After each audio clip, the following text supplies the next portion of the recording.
Cholesterol বৃদ্ধি আর cholesterol জমে জমে হৃদরোগ এখন রীতিমতো মহামারীতে পরিণত হয়েছে। যে হার্বাল সুপার টনিক যদি আপনি খান, আপনার রক্তের যে ক্ষতিকর কোলেস্টেরল খুব দ্রুত এটা স্বাভাবিক হয়ে যাবে এবং শুধু কোলেস্টেরল নয়, আপনার ব্লকেজও কমতে শুরু করবে।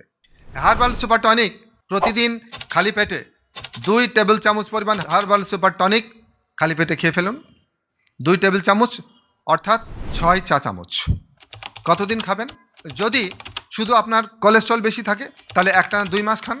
2 মাস পর আবার চেক করুন, যদি কোলেস্টেরল তখন একটু বেশি থাকে আবার আপনি 1 মাস বা 2 মাস খান, দিয়ে আবার চেক করুন। যতদিন কোলেস্টেরল নর্মাল না হয় ততদিন এটা খান এবং বছরে একবার বা 6 মাস পর পর কোলেস্টেরল চেক করবেন। যখন একটু বাড়তে চাইবে এটা 1 মাস 2 মাস খাবেন, ব্যাস। এবং এটা প্রাকৃতিক খাবার। আপনার লেবু, আদা, রসুন, অ্যাপেল সাইডার ভিনেগার এবং মধু, এই 5টি উপকরণ আপনার হার্বাল সুপার টনিক তৈরির জন্য প্রয়োজন। এখানে কোনো ক্ষতির কোনো সুযোগ নাই, বরং শুধুই উপকার, শুধুই উপকার, শুধুই উপকার।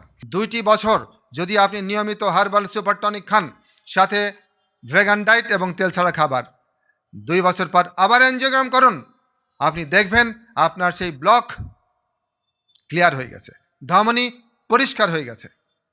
আর ধমনী যখন পরিষ্কার হয়ে যাবে তখন কী হবে? আপনি চমৎকার, সুস্থ, কর্মময়, হাস্যোজ্জ্বল একটা দারুণ জীবন উপভোগ করতে পারবেন।